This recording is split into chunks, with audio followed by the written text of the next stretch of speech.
Can you give examples and case studies of how you have implemented a community-based approach? Um, Let me talk about three maybe. One of the things is actually implementing a program. Now, because of my legal background, I've been working on community access to legal aid and legal literacy for a long time, and so it's a knowledge transfer. So the people who design and even implement the programs have always been people with the power of knowledge over the communities. But what we have seen through the years is through legal literacy and access to court systems, access to alternative dispute resolution systems, communities also become knowledgeable. And then that knowledge is no longer power with the implementers.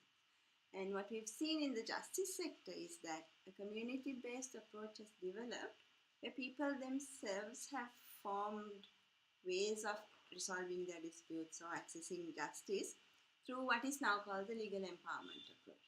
So that transferred a pre designed, knowledge heavy, power based approach to a very community based approach.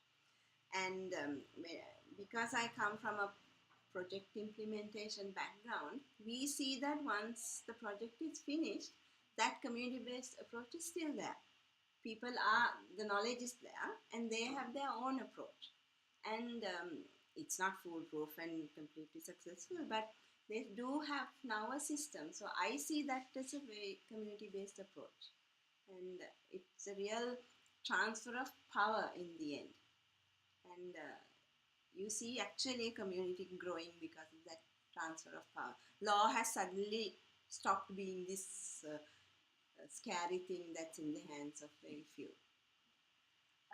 Another community-based approach is what I talked a little bit about earlier also on research.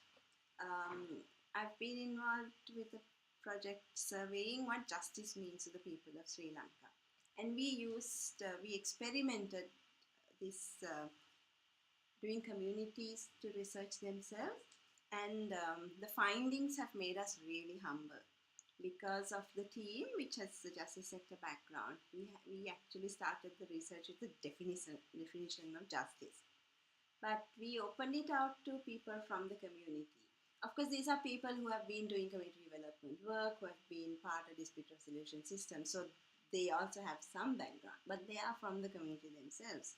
So letting them loose to explore what justice means have brought issues that we would never have dreamed of in the definitions that we, for example, we thought justice was about people's access to a fair approach to um, to fulfill their rights or get services.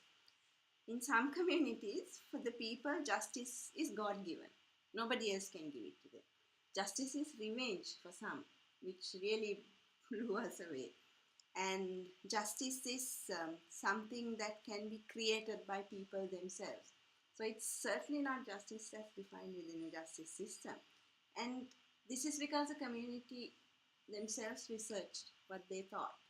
So in that sense, using a community-based approach, I see it as taking a chance and giving the community to tell us what it means. And so, as I mentioned earlier, truckloads of information, some irrelevant, some not, but absolutely new information, which our biased and mainstream minds would never have explored had we gone and talked to the community. A third example would be community-based approach for policy making. This I feel is the hardest because policy makers will create a system of getting community responses. So it never is actually a community-based approach. But if there is a community-based advocacy initiative or even a violent struggle, which eventually ends up into policy making, that can make a difference. And we are seeing it a little bit when we work on labor migration related policy. There's a lot of community-based organizations made up of migrant workers themselves who are talking about certain issues, and that understanding seems to be trickling upwards into policymaking. It's a very, very slow process because policymakers themselves know best and they want to keep it to themselves. But a community based approach into policymaking is, my experience is that, where community discourse and community protests and even one-off campaigns would quietly trickle up. But that's the hardest to see, community-based approaches to policymaking, in my experience.